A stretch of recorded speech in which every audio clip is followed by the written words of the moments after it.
Are you tired of using boring screenshots in your videos? If the answer is yes, then in this video, I'll show you how to turn this screenshot into an animated 3D screenshot using After Effects. So, without further ado, let's begin. Inside Adobe After Effects, I'm going to click on New Composition and set width to 1920 pixel and height to 1080 pixel. And frame rate, for example, to 15 frames per second. Here you can rename a composition name. I'll set it to, for example, screenshot, and then click OK. On my left side, I have imported a screenshot in a project panel, which I'll drag on my timeline. And then by clicking on this arrow and transform, I'll increase scale so it fits on my screen. Now, after you have adjusted your screenshot, you can go here and select a pen tool, or if you want to use a shortcut, it's G on your keyboard. And then I'm going to draw a straight line over this title, which we will later then animate and create a highlight effect. Now, after you create these two anchor points, you can go here and increase stroke width to, for example, 100. And next to the size, you can change a color of your stroke, which I'll change to, for example, orange. And then click OK. Now, after we did this, we can go here and select a different blend mode to, for example, classic color dodge, or you can select a linear light or any other option that fits you better on your screenshot. Now let's say I'll select this linear burn, and then I'm going to select this arrow next to my shape layer and then contents, and next to the contents you'll see this add and this button. So make sure that you click on it and select trim paths. Now in order to animate this highlight effect, you're going to create a beginning and end keyframe for and trim paths. At 000 seconds, I'll create a first keyframe by clicking on this stopwatch logo. And then, for example, 3 seconds in, I'll create another keyframe. And then you go to the beginning keyframe and decrease it to 0%. Now I'm going to select these two keyframes and press F9 on the keyboard in order to turn them into easy ease keyframes. And by doing this, you'll create this highlight animation so far. Now, what I'm going to do is slightly tweak these keyframes. So what I'll do is select this and trim paths and here select a graph editor. And then I'll zoom in on my graph. And for example, if you want to adjust, let's say this keyframe here, you can select its anchor point and it will reveal these angle hands, which you can tweak however you like. So, for example, what I'm going to do is hold Shift on my keyboard and drag this hand to the left side. For example, like this. And what this will do is slightly slow down the end of the trim paths. So I'm going to demonstrate you right now what this will do to our highlight animation. Now you can play with the angles however you like and try to find a suitable animation.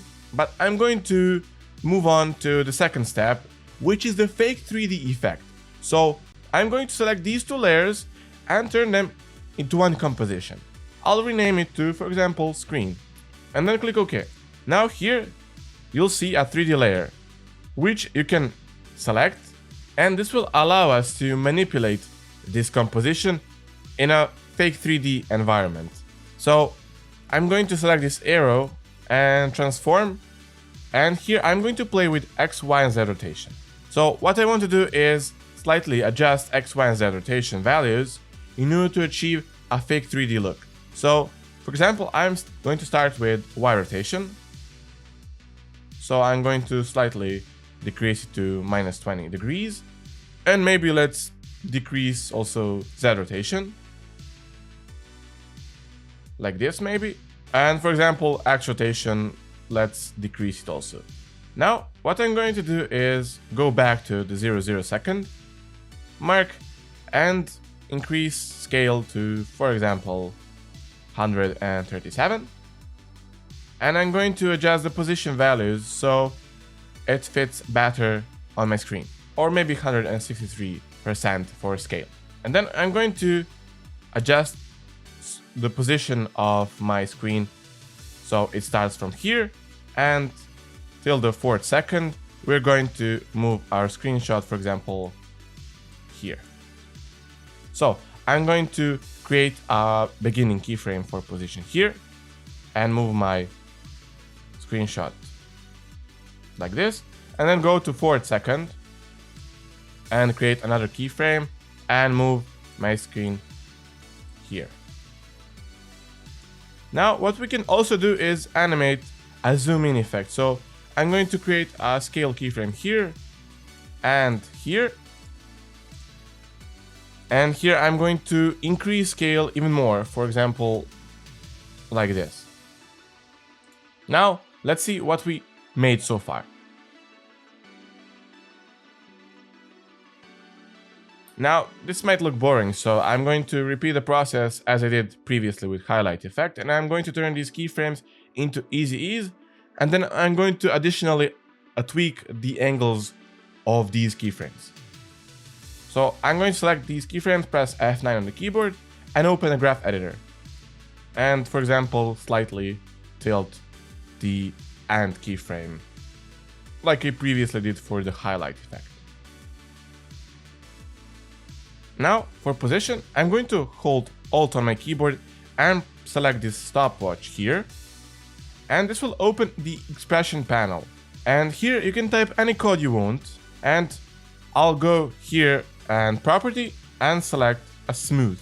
So what will this do is create a smooth moving effect of our screenshot. So let's see how it looks like.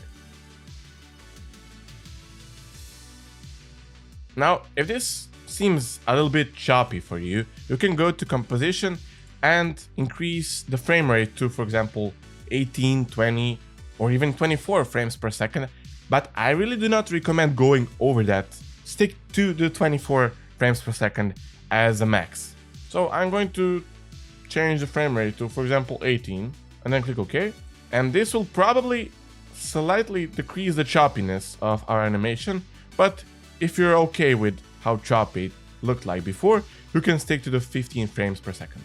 So the next thing that I want to show you is how to create a focus effect. So I'm going to right click on my mouse and create an adjustment layer.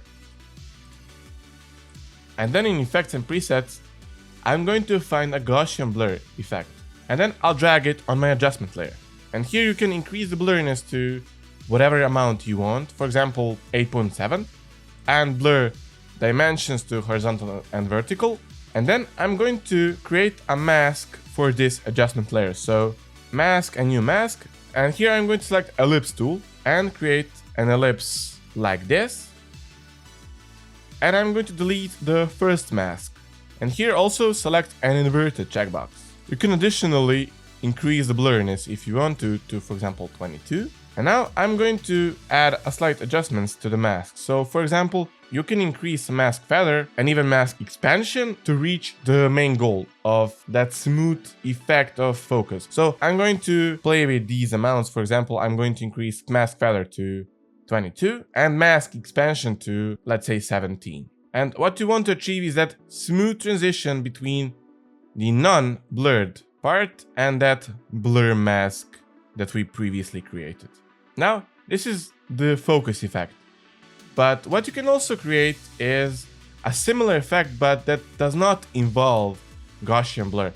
And I'm going to repeat the process by creating another adjustment layer. And here in effects and presets, I'll type CC Vignette and drag that on my adjustment layer. Now, I'm going to toggle the vision of my first adjustment layer, which I'll also rename to blur. And I'll rename this to CC Vignette. So I've set the amount to 114 and angle of view to 110. And how you can also animate this layer is by creating in and out keyframes for center transformation. So I'm going to do just that. You can go here and reveal in timeline, so it's easier for you to see the effect. And for example, let's move center here as a start position, and I'm going to turn these keyframes into easy ease. And here you have it, a fake 3D screenshot that you can use on any screenshot you want. If you enjoyed this video and found it useful, please make sure that you leave, subscribe and like. And until the next time, bye.